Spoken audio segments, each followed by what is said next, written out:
Hey everyone, how you doing? This is Amon Green, Gourmet Packers all-time leading rusher, and you're watching Packers Total Access Live, your daily source for Packer content.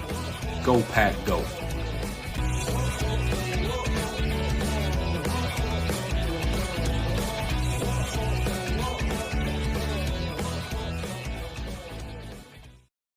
What's up, guys? Welcome into Good Morning Lambeau. My name is Clayton. You can check us out on packernet.com. Find me on Twitter at Packers_access. You can email us, PackersTotalAccess@gmail.com. You can text us 865-658-5824. Join alongside Tim in Green Bay, here to talk some Packers this morning. Tim, how you doing, Bubba? Doing good, man. Got the diesel going. Happy Monday.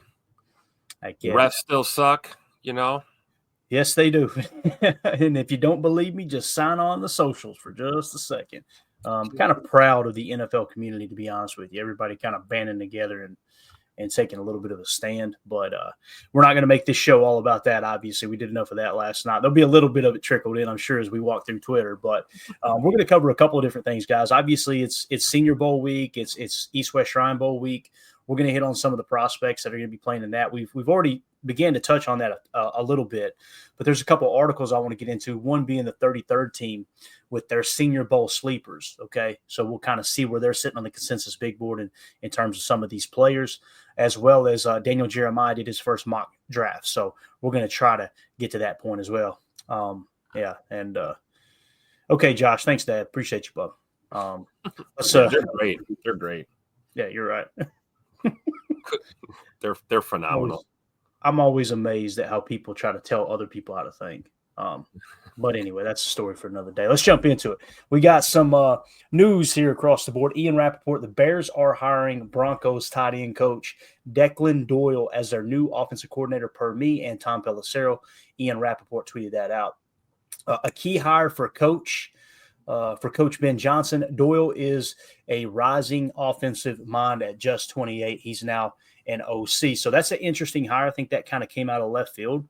I haven't done a whole lot of research on the Broncos, the history of their offense. One of the things I used to like to do, Tim, every time this time of the year, I would really like to do a deep dive of, okay, where are the coaching changes happening? What trees do they come from?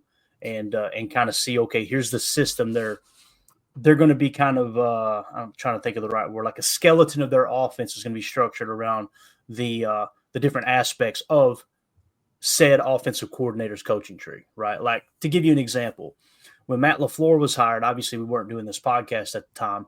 I immediately was like, okay, what coaching tree is, okay, this is the Kyle Shanahan tree. But as you dig just a little bit deeper, you go, whoa, he's a lot different than Kyle Shanahan. He's more like Sean McVay, who came from the same coaching tree. But as these guys get their own jobs, the terminology is pretty much the same.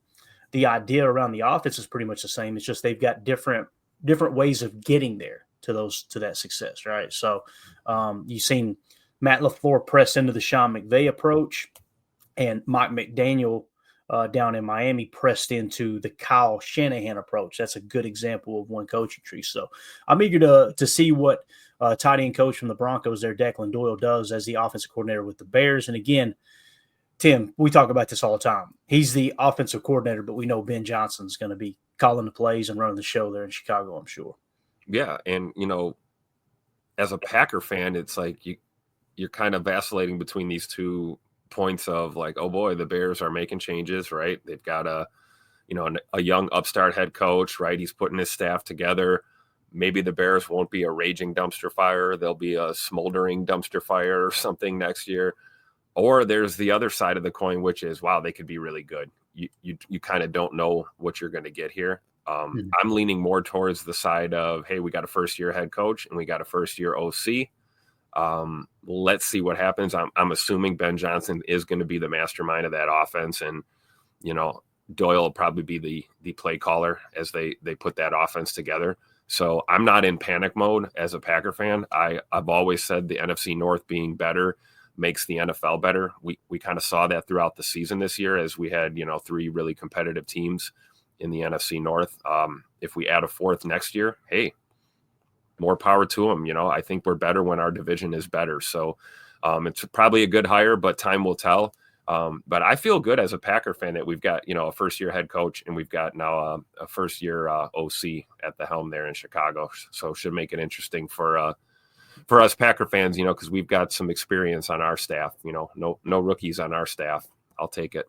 Yeah, and the other thing that I feel good about, Tim, is like you said, the first year head coach and Ben Johnson. When you're the head coach, guys, it's totally different from being an OC or DC.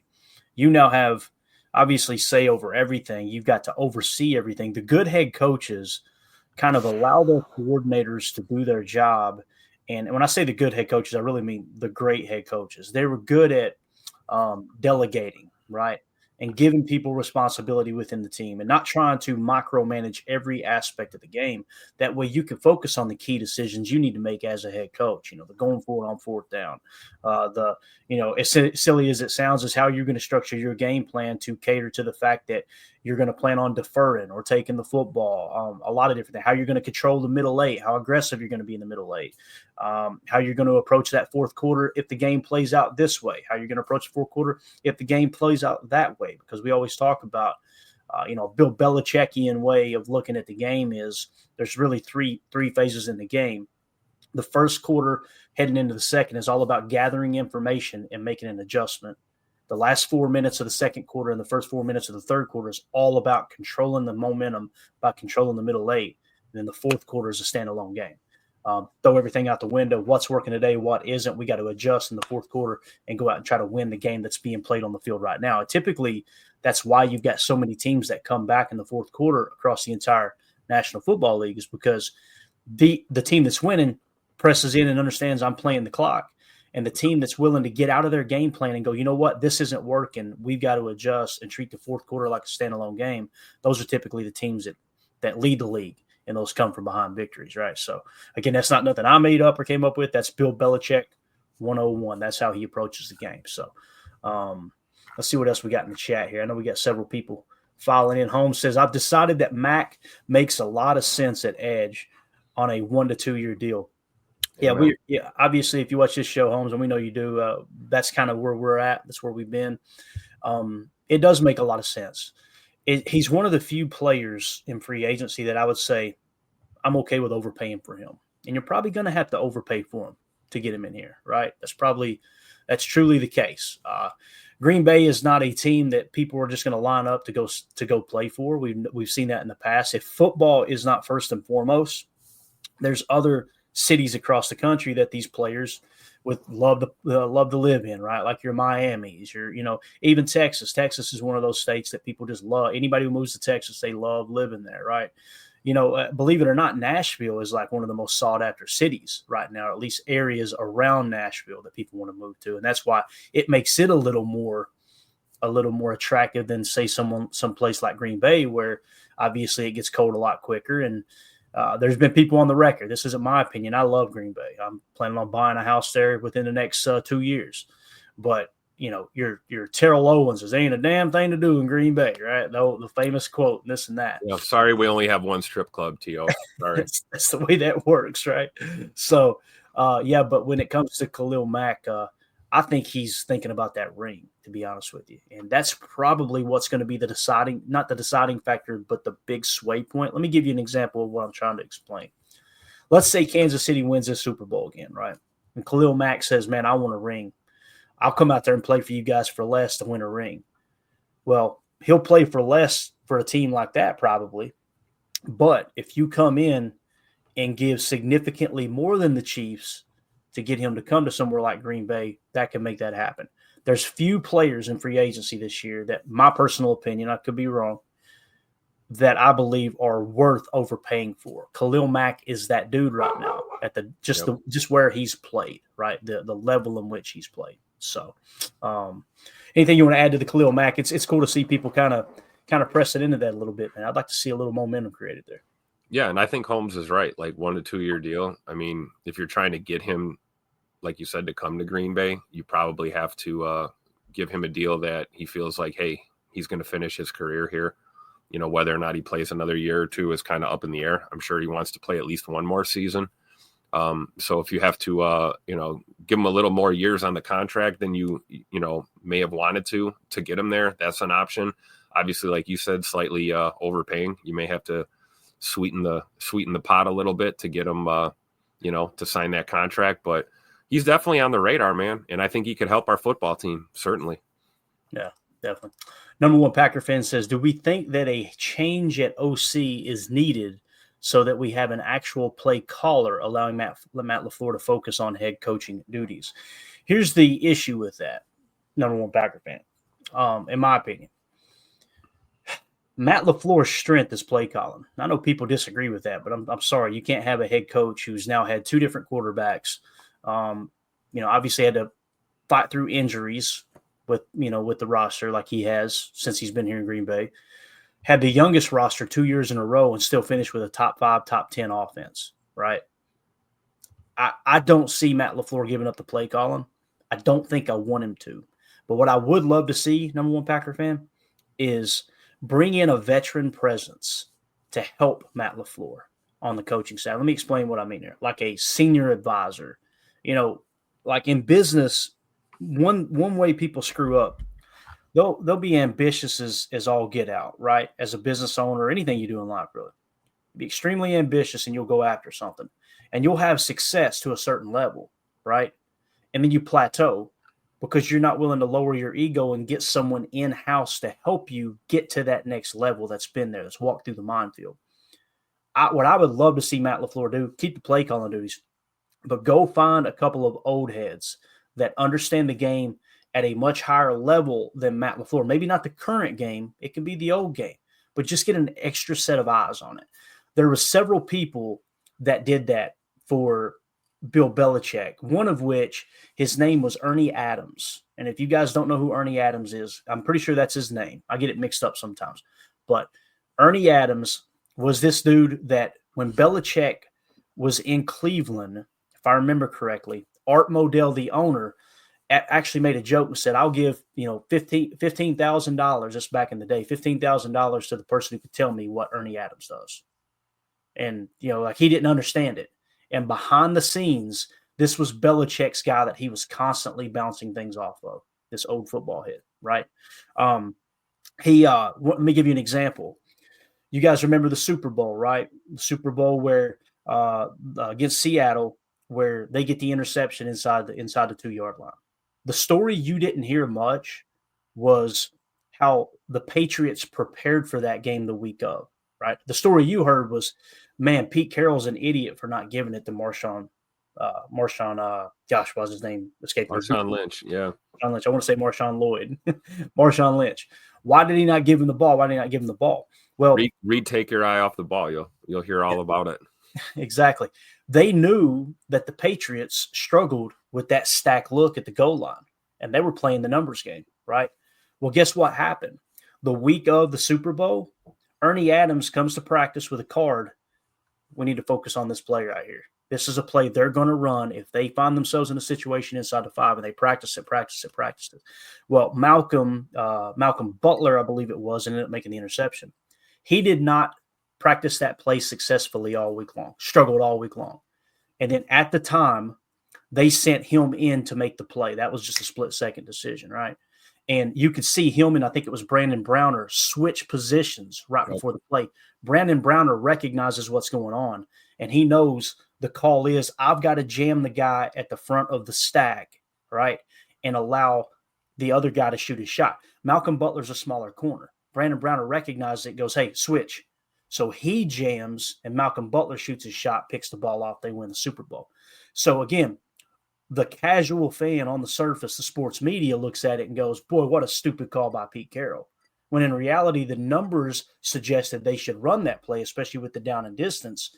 And on the other side, an old head by the name of Ernie Adams was the one who combed through all of Seattle's tape and found that one play to go, hey, guys, we need to practice this.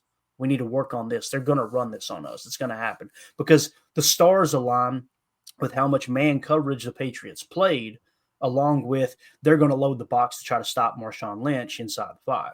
Yeah. Everything lined up perfectly. Now, where did Bill Belichick get that idea from with Ernie Adams? Who mentored Belichick, right, outside of his dad, Stephen Belichick, was Bill Parcells, right? Bill Parcells had a guy, I can see his face, I can't think of his name. If you Googled it right now, if you Google, anybody in the chat, if you Google Bill Parcells' mentor, there's going to be a name pop up, and I'll be able to tell you if it's correct in here. But he was the guy that Parcells took with him everywhere he went, Tim. He was that sounding board. Now, guess where he met him at? It was his high school basketball coach, right? So again, he had someone that needed that could give him an extra set of eyes that all through his entire career was helping him make these decisions, these tough decisions in the background. You never heard his name, right? I'm telling you, man, if people Google it, it'll pop right up if you just type in Bill Parcells mentor. I'll do it here. Mickey, there it is. Boom. Thank you, number one Packer fan. Mickey Corcoran. Now, guess who Mickey Corcoran was coached by in high school basketball, Tim? Vince Lombardi. Vince Lombardi.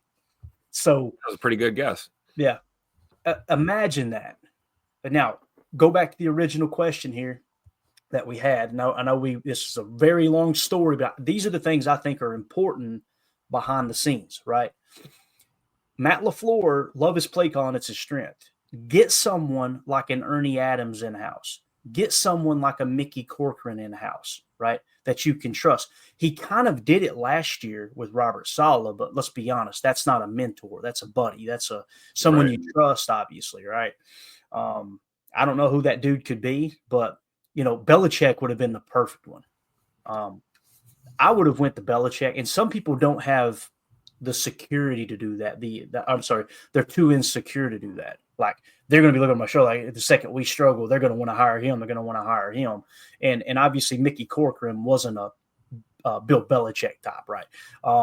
Name the other Ernie Adams. Ernie Adams was never in the running for a coaching position. But I'm just saying someone like that you could get in-house to bounce things off of and just kind of be your right-hand man. I think it would be huge.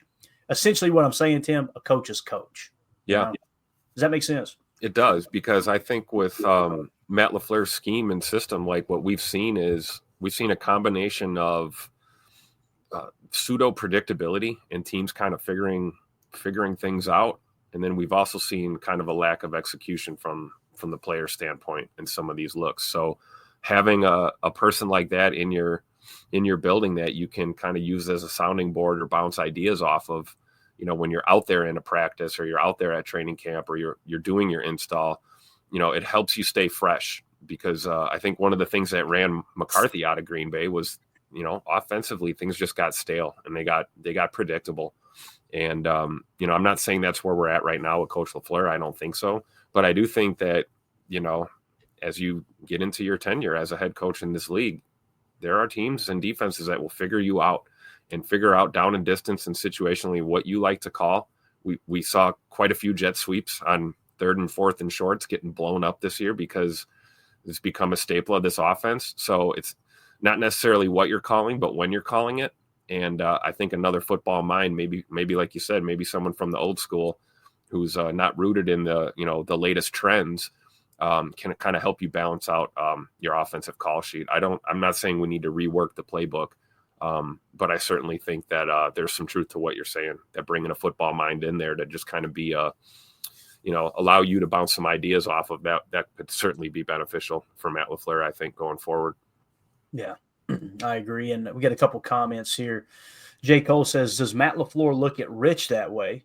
And Mrs. Green said, do you think that promoting Bisaccia to assistant head coach was the attempt to provide a mentor without having to add staff?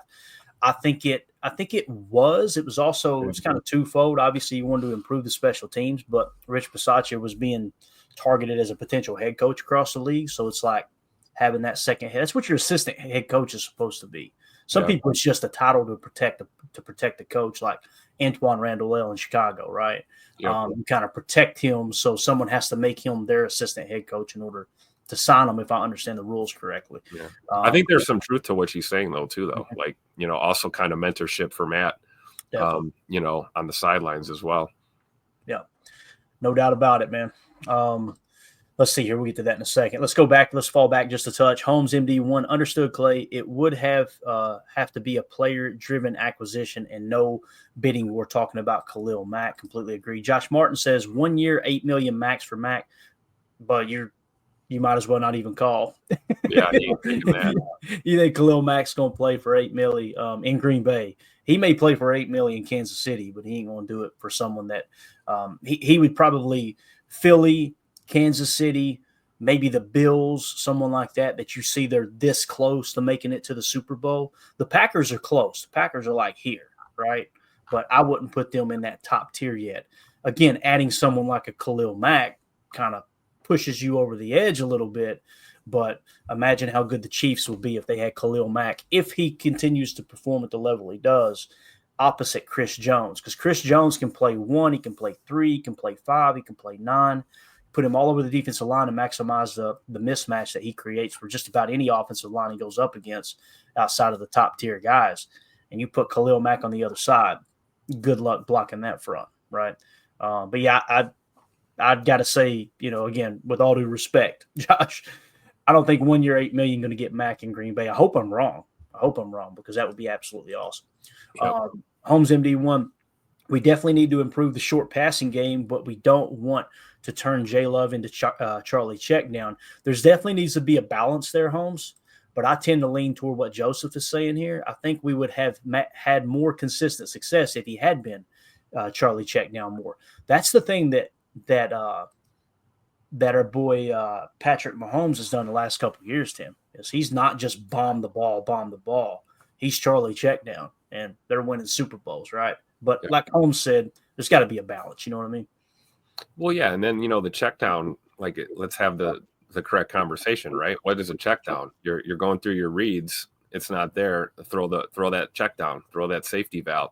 What I'm more interested in is Jordan seeing the open read and getting the damn ball out right away, and not worrying about going through your progressions and getting caught in the pocket, patting the ball and taking a sack. I think there's some truth to it. I think we're saying the same thing. It's get the damn ball out. Get the ball out, get it out efficiently, and let's move. Every play doesn't need to be effort read down there somewhere. Right. Let's not try and win it with one throw every single time. And, this is the thing we talk about with Jordan too. It's kind of the thing you love, but the thing that bothers you too. It's like, he has that killer instinct. He has that, I want to win. I want to help my team win. If I can take a shot play, I'm going to take the shot play. I think it's just a change in philosophy and get him to hit those initial looks early in the progression read rather than trying to wait around. And then, we even saw that a few times. He would throw the check down, but by the time he threw it, it was so late. It just didn't do anything. Right. So if you get that ball out in rhythm on the swing pass or that check down, you allow your guys to create something, afterwards. Yeah, definitely. Other news here. We'll hit this and we'll get back to the chat. Continue this conversation. I love these conversations in the off season, man, talking about what happened in the season, where you can make the minor adjustments, the little things that people aren't talking about, right? Like if you go to Twitter right now, what you're going to get is a bunch of people who have minimal followers that pretend like they're draft experts telling you why you're wrong and why this player's a bust and this and that. And it's like, I would rather press into these conversations and argue with people about pad level and whatnot, if that makes sense. But anyway, Ian Rappaport tweeted out the Seahawks are hiring Saints offensive coordinator Clint Kubiak as their new offensive coordinator. Sources told the insiders after an exhaustive process, Seattle and coach Mike McDonald lands their top choice. So I'm pretty sure this is Greg Kubiak's son. And you guys know who Greg Kubiak is, West Coast offense, been in the league forever. Obviously done a lot of great things. So Clint Kubiak's going to get his shot in Seattle. There were some rumors. I think Adam Stenavich might have even interviewed for that. So I would imagine what they were going to do is try to hire Adam Stenavich and make him the assistant head coach if they had to do that to get him away from Green Bay. But it sounds like Steno's safe, Halfley's safe. John Eric Sutherland, director of pro personnel, he's safe now, as all the GM spots have pretty much been filled. So that's great news for Goody to have his right-hand man, one of his right-hand men, back with him. So here we go, though. Clint Kubiak is in with the Seattle Seahawks, Tim. Any thoughts on that? I think it's a pretty good hire, pretty solid, a young up-and-coming coach, been around the game his entire life. Yeah, for sure. I mean, look no further. The coaching tree continues to expand, right? Gary Kubiak, part of the Shanahan tree, right? We all know that. And, it is cool, though, when you see the lineage like this in the league. This is a guy that's probably going to coach for the next 20 years, 30 years probably. And, he's kind of at the beginning of his ascent. So it will be pretty interesting out there in Seattle. We'll see how it looks in the NFC West this year. Yeah. And when you say the Shanahan tree, people may think Kyle Shanahan. Guys, it goes deeper than No, that. Mike Gary Kubiak coached under Mike Shanahan, Kyle Shanahan's dad. And then that tree obviously goes way back. We're right? familiar with Mike Shanahan here in Green Bay. We all remember that Super Bowl. And that damn helicopter run, right? We always talk about. Ron Sample, top teams use their running backs way more than Green Bay. In the running game, the Packers really pressed into it this year. Guys, I've got to, and I'm not saying Ron's saying this. I know Ron's not saying that we didn't run the ball as much as we should, or maybe he is. I don't know. We ran the ball more than we ever have in the Matt LaFleur era in Green Bay. But I think what Ron's talking about is checking it down to the running backs. And here's the thing, Ron, the play calls were there. How many times, Tim, on Chalk Talk did we say T-lead swing, T-lead swing? Now, first quarter, first half of the season, Jordan was not getting there in time. He was not getting to the answer to the equation early enough. And what I mean by that is you can have a T-lead swing. That's not supposed to be, okay, number one's not open, two's open, three's not open. Oh, crap, now let's check it to the T-lead swing. The T-lead swing is there when you pick a side and read high-low.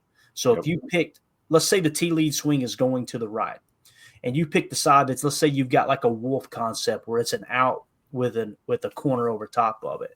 The goal is ball snap, pick a side. I'm going wolf. You work the wolf, and when you work the wolf, as soon as you see neither of those are open, get it to the swing as quick as possible. Because what's happening is that out is holding that flat corner hostage over there. The corner is walking the safety and or another corner out as well if they're in any kind of man coverage. And now you got a +1 hat count with the lead blocker in the swing pass. What Jordan was doing was ball was snapped, look left first, crap, I'm going to pick this side. Now both the corner and the out are off the table. Now let's try to check it down to the lead swing. And by that time, there's already defenders emerging on him. So you're getting a completion if you're lucky, and if you do, it's no gain or you're losing a yard.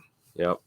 Yeah. And another way that you can beat cover 2 man, and I don't think we've seen one angle route in that Bears game where they, listen, they changed it up, guys. That's the perfect example of a team having played the Packers many times over the years and them going, you know what, we don't run a lot of man coverage against them. Let's play some 2-man under, and it threw them for a loop. Yep. You run a little angle route with the running back. Basically what you've got is the linebacker's in man coverage. It could be a safety. Most of the time it's a linebacker. They see Josh Jacobs come out like he's going to run a shoot route. You've got to respect that and be ready to cover outside shoulder, right? Because if he takes it up the sideline, everybody's back's turned with the exception of the safety. Now you got Josh Jacobs one-on-one with the safety for a tutter, in a 60-yard game. But what you do with the angle route, if they've got to respect that and then you just cut it back in on the angle, what I mean by an angle is you show a shoot and then come back across the middle with a sharp, kind of a sharp diagonal cut, all right, back inside. Typically, that angle route is a choice route. Like I've heard Kurt talk about this a lot. It's like a T choice, H choice, whatever you want to call it, where the running back will go out and he can run a shoot or he can run an angle. And with that shoot, as he goes out, if the linebacker's kind of hugging the inside, thinking, no, I'm not going to give the inside, keep that shoot on, hammer the shoot, and then you're off and running. If he bots to the outside, like I'm going to take that shoot away, then you hit the angle. Give you a good example. Go back to last year, week 1, Aaron Jones, when he pulled his hammy, that play was that angle route we're talking about, that angle choice. So that's another way I think Ron Sam was talking about, using your running backs more. In that situation in Chicago, heat of the battle, it's easy for me to, a month later go, man, here's what they should have done, Tim. Let me tell you as I drink my coffee. When you're out there and you got a game plan and you want to stick to that game plan, if you bail on your game plan too early, your team will recognize that and go, this guy don't know what the hell he's doing. Yep. So. And you got to have confidence in what you're putting together. You're preparing for a game all week. If you throw that game plan out, 5 minutes into the game, you're going to lose confidence in yourself, first of all, and then your players are going to lose the confidence in you as a play caller as well. So got to stick with it. No doubt about it. Number one Packer fan says, if you want to get to the next level, you cannot go cheap anymore. If you want the Lombardi back home, you have to pay to play. It's true, man.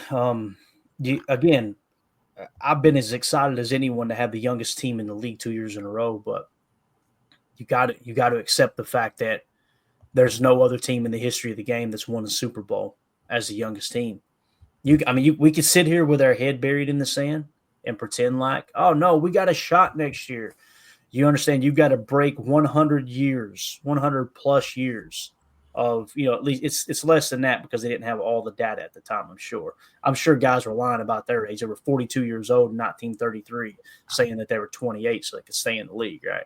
But I know you've got to add some veteran leadership. Again, why did we lose? You've got to ask those questions. Why did you get beat by the Eagles? Yes, the officiating played a big role. Everyone would agree with that.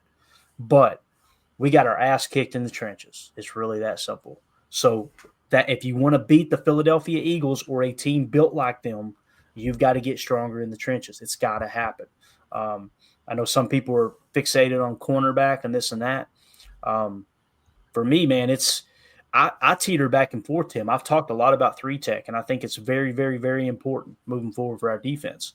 But equally important is being able to block a front like the Philadelphia Eagles. And when I say block, I don't mean just zero pressures. I mean hold your own, right? You've got to be able to do that. So you got to get better in the trenches this year. That's why I would think, me personally, if I'm looking at free agency, I would go get one of these corners, one of these three that I talked about, even if Jai is back, to add a little bit more veteran depth to your cornerback room.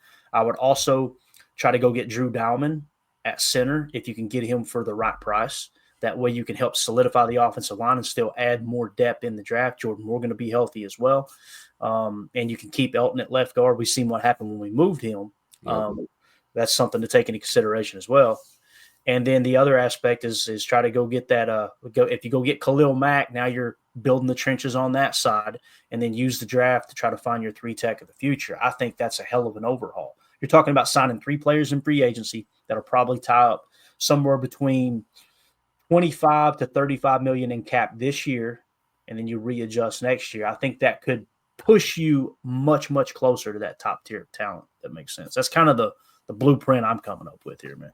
Yeah, you want to balance things out, right? I mean, a team full of veteran dogs doesn't usually get to the promised land either. If you're too, there is a thing, called being too old as well. So we've had the youth movement here the past couple of years, and I think time has shown us that it's time. We need to pepper in veteran leadership, and it has to be in these key position groups too, like we talked about. And I do think corner could be one of those spots. I also think in the trenches, and then of course we talk about a veteran, wide receiver possibly helping us on the offensive side of the ball as well. So you're kind of balancing it out. You got to plan for the future, and you've got to have fresh legs and youth and high RAS scores and all of that good stuff. But you also need a dog, veteran dog, inserted into the lineup at strategic points, and especially when it comes to the defense. Like we said, we're doing this hockey line kind of approach, right, where we're constantly putting fresh legs in, rotational guys. That's a perfect spot for veteran players that, one of the knocks we talked about with Khalil Mack is that he's not having the snap counts that he had, 4 or 5 years ago. The snap totals are down. It's like, well, hey, we don't need him to go play 50 snaps a game for us anymore. We need a guy like that to come in and give us 20 snaps or 18 snaps, something like that. So that's where you can pepper in those veterans, because what you're looking for with a veteran is not that sheer raw athletic performance. You're looking for a guy that's going to be where he's supposed to be. He's not going to make a mistake. He's going to sniff things out before they happen. He's going to communicate, and he's going to help be a leader of men in that locker room. That's what you're looking for with a veteran player, I think. Yeah, and with Khalil Mack, you guys correct me if I'm wrong in the chat. Has he ever gotten into any off-field trouble? Have you ever heard a situation where his teammates had a problem with him? Like, no, I can't think. And he's played in the league for a long time, He strikes me as one of those guys that's only mean on a football field, which is where you want him, right? Keep the piss hot on the field, and then afterwards you're the nicest dude in the world, Mm-hmm. And I understand the concern for his age too. I get it. That's why for me it's a 1 to 2 year rental is all it is. You got to overpay for that, but in 2 years it won't matter anyway, right? Really, in 1 year it won't matter. And what I mean by that is, let's say his best offer is what Josh Martin said, and I don't think it will be. Let me be on the record. I don't think all he's going to get is 1 year, $8 million. Okay. Let's say a team comes out, Tim, and they say, hey, we'll give you 2 years, $30 million, $15 million guaranteed. Essentially what that means, guys, it's a 1 year, $15 million deal, right? So what if the Packers came out and said, we'll give you a 2 year, $40 million, $20 million guaranteed? Essentially, it's a 1 year, $20 million deal. Now, you can structure it in a way where the cap hit hits later. You can even tack on 2 or 3 voidable years. That way you absorb the cap hit, no problem at all. And you can still be freed up to get the other players you want this year. And let's say he does hit the wall this year. Okay, well, you cut bait. You're on the hook for, let's say, $8 million in cap penalty next year, and you just move on. At least you can sleep well knowing we did what we thought we needed to do to try to win the whole thing. And then in a year and a half, it doesn't matter anyway. It's like he never even existed on the team. But what if he does go out there and play like a Von Miller, play like a Chris Jones, play like one of these players that's a true difference maker on the defensive line like he was this year, right? Him opposite of Gary, to me, it makes a lot of sense. And this is going to control, too, Tim, how we approach the draft, right? Like, if you sign Khalil Mack, that changes how you look at edge defender in the draft. If you sign Chris Dahlman, that changes how you look at drafting offensive linemen in the draft that you might potentially look to start on the interior offensive lineman if you kick Elton over, or someone to try to start and move from a guard position to the center to start in Josh Myers' place if he doesn't come back. That's the other thing. Yep. We're not sitting here saying Josh Myers isn't coming back. There's a chance. There's a chance he comes back for sure. So, yeah, I agree, though, number one Packer fan, we've reached that point with the franchise where it's okay. Many things are in place. We need some veteran leadership in here. Sprinkle it in. And that doesn't mean you handicap yourself for the next 5 years with the cap. You can add 2 or 3 solid guys, really good difference-making guys, and look up in 2 years and go, all right, our cap is no longer affected by that. Joseph in the chat says, if you had to pick between Sawyer and Tyleek at 23, who you take, Clay? Let me go to my board, okay? Let me let our board, I should say. I keep saying my board. I'm so used to doing this by myself, but we got a whole damn team helping us this year, which is absolutely awesome. Let's go to our board and answer that question. Let's allow the board to answer it. Tyleek Williams, 3-tech, right, is sitting in the 31 spot on our big board. Jack Sawyer is sitting in the number 14 spot. So when Joseph asked if you had to pick between the two, Jack Sawyer or Tyleek Williams, is his name Williams? Am I thinking right, Tim? Yep, Tyleek Williams. Yeah, Tyleek Williams. At 23, who you take? If you don't get Khalil Mack in free agency, it's Jack Sawyer. Yep. Now, if you go get someone like Khalil Mack, it still may be Jack Sawyer. Yeah, and then it's Deion Walker later on in the draft. Let me explain to you what I mean by it. It still might be Jack Sawyer. Just using our board as a reference point here. Okay, let me get it up here. And this is where you got to decide through the tiers, the tiering of your information when it comes to your draft board, right? So here is our current draft board. Right here, you'll see Jack Sawyer. Let me see if I can zoom in just a touch, maybe help out. Problem is when I zoom in, you lose the grades. So we're just going to have to keep it like this, guys. I apologize. There we go. That's a little bit better. So Jack Sawyer here is currently in the 14 spot, right? So him sitting in the 14 spot, and let's say you do sign Khalil Mack. Well, down here you have Tyleek Williams in the 31 spot.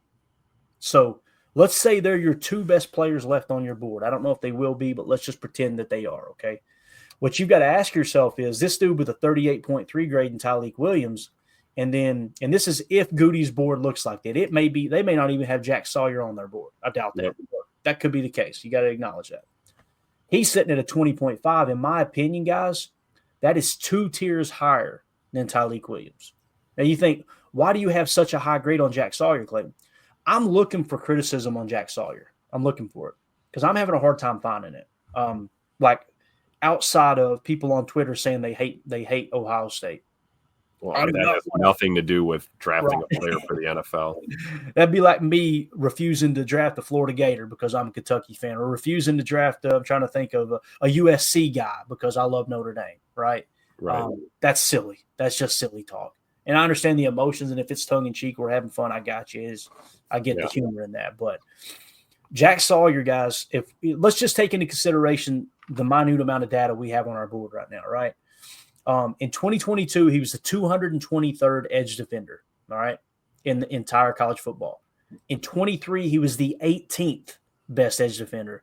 This year, he was the 7th best edge defender. The consensus big board, the PFF big board has him at 21. The consensus big board has him at 39. Okay. Now, if he comes out and he checks all the measurables for Goody, right, then he's probably going to climb a little bit more, but I think Tyleik Williams will climb a little bit too, so they'll kind of push each other up the board if they go out there and just crush with the 9 RAS or whatever it may be. We've got some other information coming in too from like the Daniel Jeremiahs and the 33rd teams and other sites that we have a lot of respect for. As it sits right now, it'd be really hard to pass up on Jack Sawyer just because you signed Khalil Mack. And now the question becomes, well, how do you get all these guys on the field? Well, I know this. Matt LaFleur loves that hockey line changing, right? So what you're going to have a rotation of is, last year it was Rashawn Gary, LVN, Brenton Cox Jr., Kingsley, and Igbare for the most part, right? Now that hockey lineup would be Rashawn Gary and Khalil Mack, Jack Sawyer, and Brenton Cox Jr. rotating in and out. And then you've got some freedom to kick LVN inside once in a while. Gary inside. Yep. Once in a while on a true pass rush down, true pass rush down, right? Yep. So yeah. Now, does that fix your problem in the middle, right, with your 3-tech? It does not. If you take Tyleik Williams, he could be another Devontae White where we go, damn, he's really good at rushing the passer, but man, he's not helping in the run that much. You also, Tim, you got to sometimes we can't see what do they say? You can't see the forest for the trees, right? Mm-hmm. That's right. The old saying in Texas, they probably say it in Tennessee too. Never mind. You guys probably got that. One of the other old knucklehead presidents we've had throughout the course of our history. But you look up and you go, okay, yeah, we need a good run stuffer as a 3-tech as well. We want the guy who does everything well, but run defense wasn't a problem last year, right? Yep. If you said there was a problem on the defensive line, you'd say it was lack of pass rush. Now, some of that was fabricated. We talked about that in order to stop the run. And this isn't just going to magically change if you got the same philosophy on how you want to play defense. But there's going to come a time, Tim, where they've got to evolve that, and they do have to pin their ears back and go because teams are going to play into that whole aspect of their game. I kind of think you've seen that toward the end there in the playoffs where it just became – didn't you feel like Jalen Hurts could just sit back there all day long? Yep, right? Too much time. Yep. Right. So there's a balance. The one thing that us fans, especially me being an emotional fan that I am, you like to just think, well, just stop that. Just do that. Every time you say stop that or do that on offense or stop that on defense, you're weakening your defense at another point too. Yep. So it's not just this. I always say there's not a perfect defense where it just stops everything. It doesn't happen. It happens more often when you're Kansas City with a Chris Jones, Steve Spagnuolo, and the way they built that defense, right? Players win. We see Spags, dialing up the blitzes, right? Mm-hmm. But you also see 4 guys getting home with the rush on a regular basis. And that's, I think, what we're talking about is we need to beef up the trenches, man. We have to be able to get pressure with 4 guys in a 43 scheme. If we've got to send 5 or 6 just to get a little bit of pressure on the quarterback, we see what happens, right? The ball comes out quick. You've got less coverage on the back end, and it turns into, explosive plays a lot of the time. So if we can find a way to get a little bit, bulkier and more presence in the trenches and get some pressure on these quarterbacks with 4, I think we're going to do ourselves a bigger favor going forward. Yeah. Now, if we switch the argument to Tyleik Williams, right, and say, okay, why would you not take Tyleik Williams over, say, a Jack Sawyer? In my opinion, at least the information that we have right now would suggest he's less of a player than Jack Sawyer. That's just me personally. And that could change as we get closer to the draft. It's very early in the process. But again, this year, we wanted to lift up the hood and show you guys what's in the engine here this year when we're talking about building the draft board. So Tyleik Williams in 22 was the 57th best graded interior defender. Okay. 2023, he fell to the 82nd best.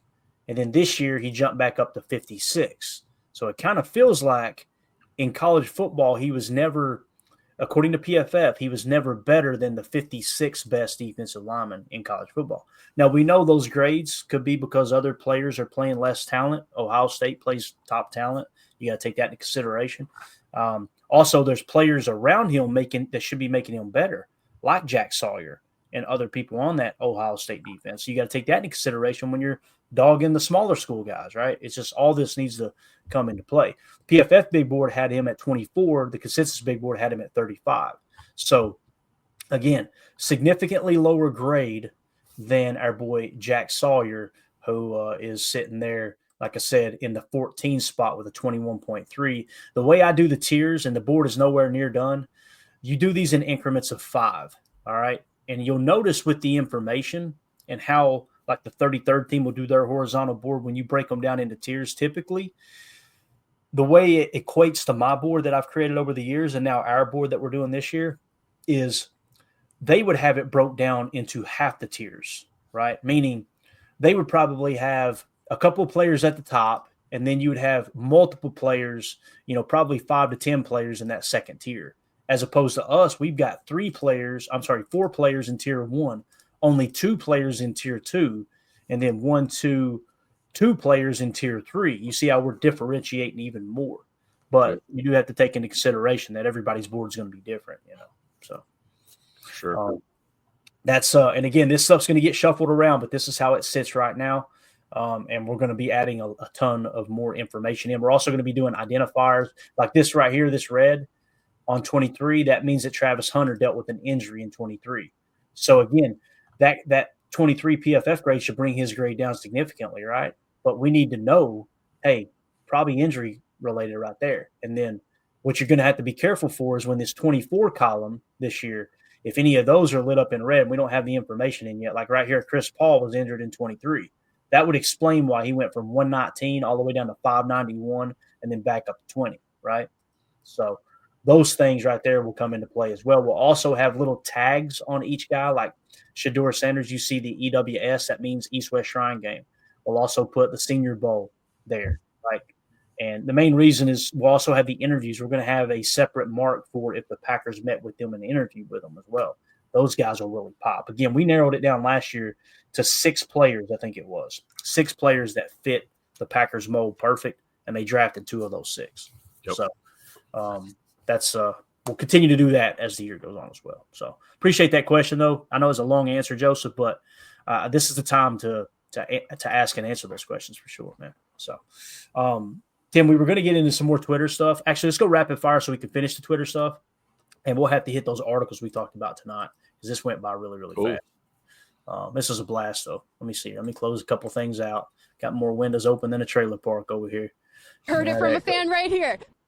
All right. So just real quick, don't want to spend a whole lot of time on it, but this graphic here pretty much told it. Not only did Josh Allen break the plane, the announcer said it. Sterator in the, I think that's how you say his name, the former head official that works for who was it, Fox calling this game, or was it CBS? CBS had this one, yeah.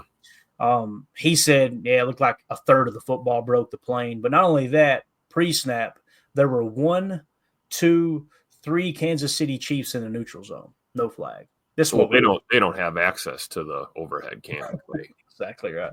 Exactly. So again, we're not going to harp on it too much, but that's another thing that was came down the pike late last night. This is just the Xavier Watts for the Notre Dame Fighting Irish, one of my favorite players, captain of the team. He just sent out a letter to Notre Dame fans, because obviously he's entering the draft, that somebody's going to get a hell of a football player there. He may not be that top-tier talent, but he's one of those dudes, team player, captain. If he were to fall far enough, I'd be totally fine with the Packers taking somebody like that, add a little depth, but he'll probably be long gone before the Packers will look at another safety, and rightfully so. Yeah. Let's see here. There's a couple other things I wanted to hit on really quick. We'll just mention Quinyon Mitchell. Quinyon Mitchell, everybody's talking about how he dominated the Senior Bowl last year, Tim. And again, we got on our draft board last year. Yeah, we got a lot of flack. Not a lot of flack. We got a little bit of flack. He played for a small school, though. This is a perfect example, guys. Live and learn. Some people live and learn. Some people just live, right? That's what my coach used to say. He used to also say it's like pissing in the wind, right? So anyway, when it comes to Quinyon Mitchell, we didn't allow, he got zero negative marks from us because he played from a small school. Our board this year will have 0 negative marks for a small school. I feel like we do enough research. We put enough data into the base that, hey, we're not worried about that small school aspect. All right. So Quinyon Mitchell was our best corner on our board this year. Many people too. We wasn't the only person. There were some that allowed that small school to drop him down and hop up your Kool-Aid McKinstry's, people like that above him. But Quinyon, a dog. And it's just another perfect example of why you need to focus on the Senior Bowl this year. The Shrine Game too, but the Senior Bowl is where the dogs of the dogs are, right? And we're going to be doing a live watch party during that on Saturday. So hop in here, have your TV set to watch the Senior Bowl, and we're just going to be hanging out live, watching it together. And we'll be taking your chats, your super chats, all that good stuff. We'll be showing, highlighting prospects, where we got them on the board as they make plays, things like that. It's going to be a fun conversation. So make sure you're in here on Saturday. Let's see here. Again, another shout out to Easton Butler, who's running down all the visit information. He's actually got a visit tracker for everybody to follow along. Go follow him on Twitter at Easton__Butler. Tim, this is the one thing I want to hit on real quick before we wrapped up. Jim Nagy put out some of the measurables from the Senior Bowl, and your boy Deion Walker, let me tell you, bub. And I say Tim's boy because Tim's much higher on him than I am, and I'm a Kentucky fan. But you go back to last year, I would have been on the hype train completely. I'm a little more hesitant this year, but he weighed in and measured in, Tim, 6'7", 340 pounds. Thick. We've been talking about him being 6'6" all offseason. He measured in at 6'7", and he's a dog, dude. I think I've actually got a clip here. I don't think we'll get in trouble for this. Watch him in the middle, playing one tech, right in the middle of one tech. Look at this. Look how big that dude is, man. Can you imagine how terrifying it must be to be that ball carrier? And to just take the hand off and look up and see that unblocked coming at you. Look how he sheds the block so easily. Unbelievable, man. And again, he's not the perfect prospect. That size sure helps, though, man. He's a monster. I watched this dude his whole career at Kentucky. Tim, when they said 6'7", I even went, damn. I didn't expect it. I thought he was 6'6". So, and you can see he looks a little raw, right? Like he's going to be a developmental project in the National Football League. I don't care what team he goes to. Right. But I don't know. I'm really high on him, man. I got a feeling we need a big beast in the trenches. And I don't know. Like Holmes said, man, Walker's a monster. Got to love it.